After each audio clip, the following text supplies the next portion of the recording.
Hello guys, दिनको सुरुवात चाहिँ कोकोनट वाटर ड्राई फ्रुट्सले हुन्छ। बाबुले चाहिँ यस्तो मिठो स्यान्डविच बनाउँछ। मलाई कस्तो केक बनाउनु मन थियो बिकज बाबुको छुट्टी सुरु भयो थियो क्रिसमस न्यू इयरको, अनि ह्याप्पी होलिडे भनेर यस्तो मिठो केक भएको थियो। I cannot explain you. त्यसपछि खानासाना खाएर हाम्रो साइडको छिमेकी मेरी क्रिसमस भनेर हामीले अलिकति यसो रसबरीहरू छोडिदिउँ एज एन गिफ्ट। त्यसपछि हामी बजार गयौँ। एज यु नो बाबुको बर्थडे आउँदैछ अनि बाबुले अलिअलि सपिङ गर्ने भनेर लुगाहरू किन्नु हुँदैन। यति धेरै लुगा छ बाबुको, इभन दो उसलाई आई डोन्ट नो कसैको हुन्छ त्यस्तै लुगा र सुजको कलेक्सन राख्ने।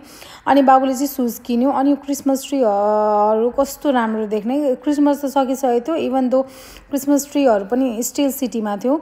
अनि त्यसपछि बाबुले सुपर ड्राईमा हामीले म्याचिङ टी सर्ट किन्नुपर्छ भनेर जाने भन्ने, किनभने बाबुको बर्थडे भइसकेपछि उसको बुढीले पनि त नयाँ लुगा किन्नु पर्यो नि त। त्यसपछि बाबुको लुगा नभए त्यस्तो राम्रो पनि थिएन सुपर ड्राईको T shirt. Already have so many super dry T shirt, even though मैले किनेँ उसको म्याचिङ नभए त बुढीले त किन्नु पर्यो नि त।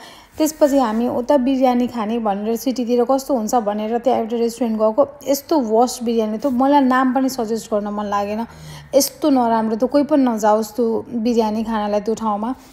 अनि त्यसपछि हामी अझै घुम्यौँ, यताउता गऱ्यौँ होइन। त्यसपछि हाम्रो घर जाने चाहिँ प्लान भएको थियो, तर इभन दो त्यो बिरयानी खाएर कस्तो नराम्रो टेस्ट भयो। अनि मलाई कस्तो डोसा खाने क्रेभिङ भइरहेको थियो नि, डोसा खाएँ। घर फर्केर बाबुले सब लुगा मिलायो। So this first one test you guys.